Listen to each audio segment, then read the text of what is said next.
Hey guys, this is Hans Hobbies, and this is a review of the Tamiya GF01 Toyota Land Cruiser. This is a four-wheel drive stunt vehicle made by Tamiya, and you can tell it's one of their stunt vehicles by the huge wheelie bar in the back, which actually works really well. The huge tires and the very funky, like very comical, very short square wheelbase. It also has this spring-loaded bumper in the front. The springs are very stiff though, so we'll see how well this bumper works. As for the body, this particular truck came with the Toyota Land Cruiser body. This is obviously the truck version, and the body is very well detailed, and it's a very nice body, even though it's not a very scale accurate body because they did have to kind of squish it to fit on this comical chassis. But you can see it has a lot of nice details on it. The grille has a little servo detail, all the lights, like blinkers and stuff. Toyota back here on the tailgate, more tail lights. Has windshield wiper detail on there, all the window trim, door handle, gas cap. There's a lot of detail on here that it's pretty common with a lot of Tamiya cars. This model also comes with a Wild Willie driver figure, as you can see here. And this particular one came clear, so you do have to paint it yourself. This white part is a sticker, though on my particular model, I did decide to go mask this part off and paint it. This roof is also painted white from box art, but you do have to mask it yourself. They don't give you a separate masking for that. But you can also get pre-painted versions of this truck. I believe it came in red, blue, and yellow, if I remember right. So those are available, though obviously they're going to be a little bit more expensive. This particular Land Cruiser body version of this truck seems to be getting kind of harder to find these days, though the chassis itself is still available as the GF01 TR with portal axles or the comical Avante. So those are all options you can check out. Taking the body off, you can see the truck is four-wheel drive, but it has no center drive shaft because it achieves the four-wheel drive through a gear train like this. So the motor sits in the middle on the side, and then the gears transmit the power to the rear and the front. And the gearbox and the main chassis are all integrated into one, so they're just all one piece. These trucks are this is kind of like the same as the Wild Willie 2, Honda City Turbo, G601, all those other Tamiya cars. The main thing they change is just the main gearbox chassis piece. Other than that, they're basically all the same truck. They use the same parts, suspension, battery cover, all the same parts. So that's pretty nice for part support and just for parts availability. You can see it has the servo mounted on the side, which despite its strange position, it does work really well. Like I mentioned, it has the friction shocks. I do wish it came with oil-filled shocks, especially for the price of this truck, but it's very common on Tamiya cars to come with friction shocks, so I can't really complain too much. The battery mounts in the center here. You take these two batteries, the clips off, and then you can fit a battery in here. It's meant for a 6-cell nickel metal pack, though it fits pretty loose, so I think a 2-cell LiPo pack should fit in there pretty well.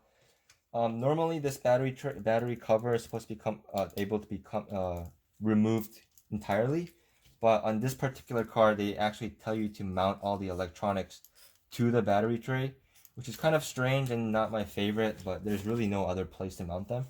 So that really limits the amount of movement your battery tray has.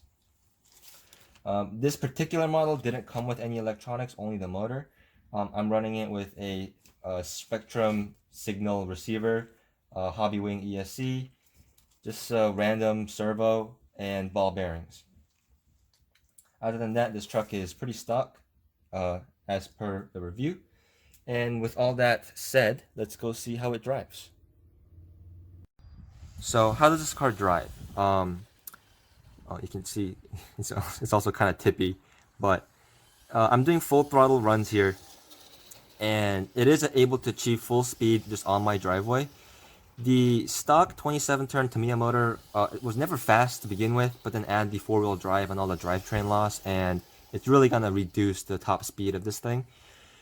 But even with that said, it's not boring. It's still a lot of fun to drive. The way it looks, the way it handles, it still drives really well. You can see it does a lot of great wheelies. It holds wheelies very well. It's very stable in its wheelies. So it's still a lot of fun to drive, even though it's pretty slow. And also, the nice thing about that 27 turn motor is going to be really reliable. And you can see here, it's doing really well through the grass. It plows through grass really well. It doesn't really lose that much speed. And I would wager, if you're going to be driving primarily on grass, this might be a really good car to look at. It's very fun to drive in the grass and doesn't really lose a lot of performance going through the grass.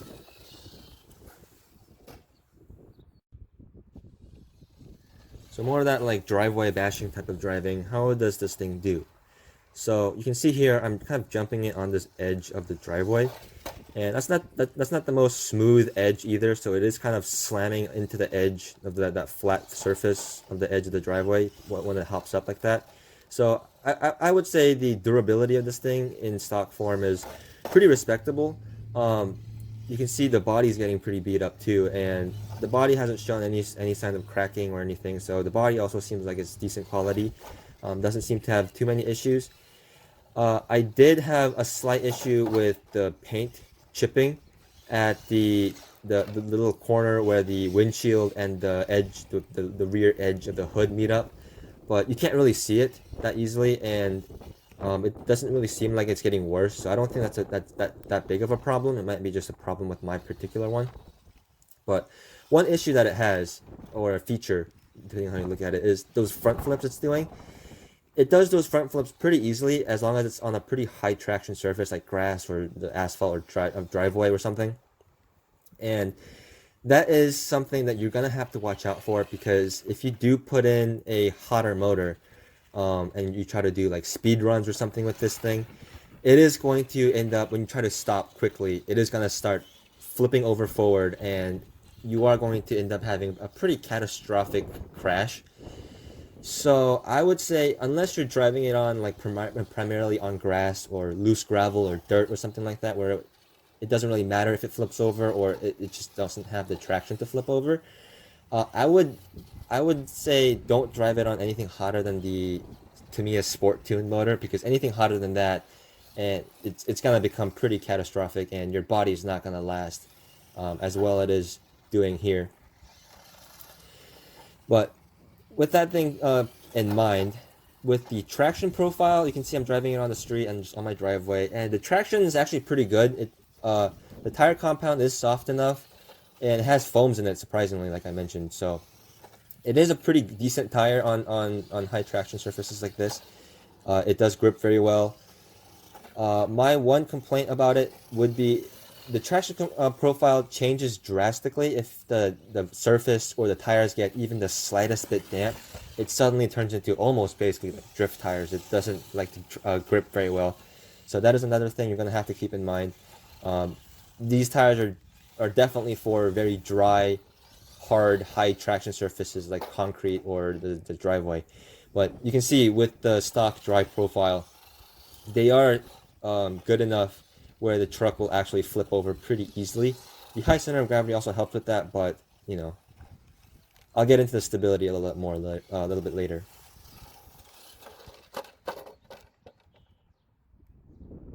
So we're doing a quick stability test here, and you can see right away it's not the most stable car, as you would imagine. The decent traction from the tires added with the high center of gravity makes it very easy to flip over. So if you enjoy your body, then I would say drive very carefully. For normal users like me, I would say don't spend more than an hour or two on the body, because it will become ruined very quickly. So as for like actual jumping performance, I think this truck jumps pretty well. The four-wheel drive definitely also helps control it in the air, and you can see in the video it lands pretty flat if you let it. If you just hold the throttle, it will land pretty flat on all four wheels. So jumping performance, I think, is pretty decent. As for off-road performance, we can see I've come to this little gravel pit, and this is where I have a couple complaints about this car.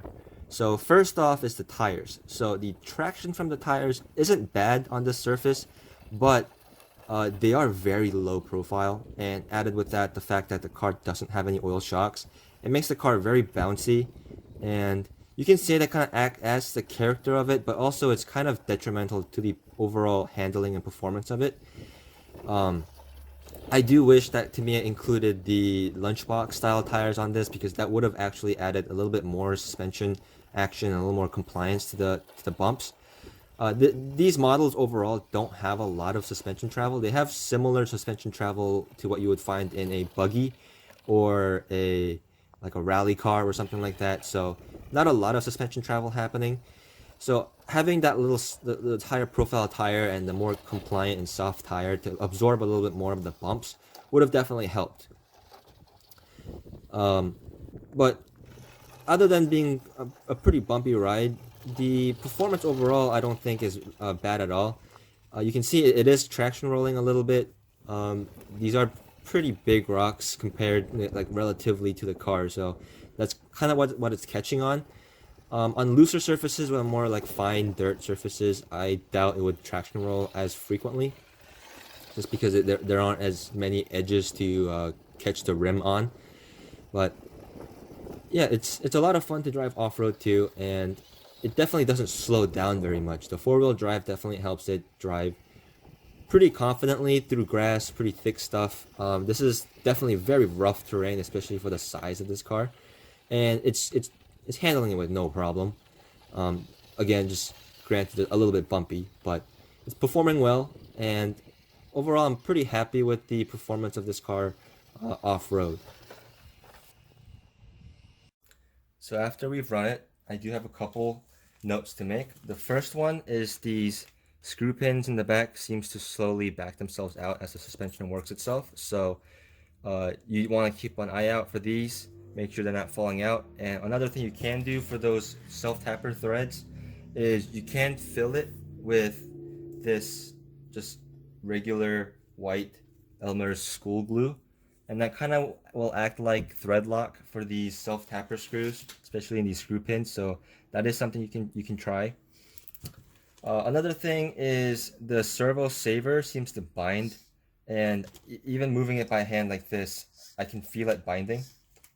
And it's actually enough to change the alignment on your steering, your front wheels. So it becomes very hard to get this thing to drive straight. My recommendation would be to get a little higher quality servo, and then just bypass the servo saver entirely. Just get a straight horn, and that will definitely improve your steering response, as well as help it keep a straight alignment.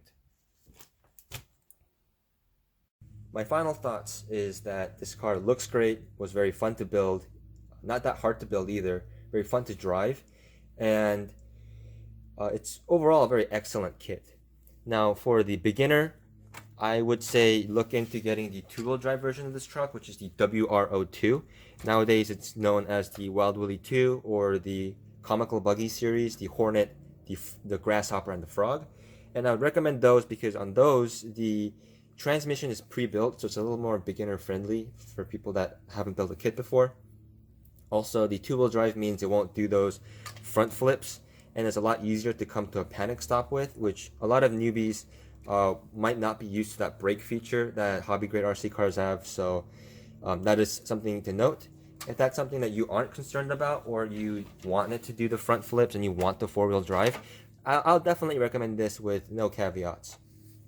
I think I'm really happy with this truck, and I think overall, if you are not expecting to do more than it can do, then you will also be very happy with this truck.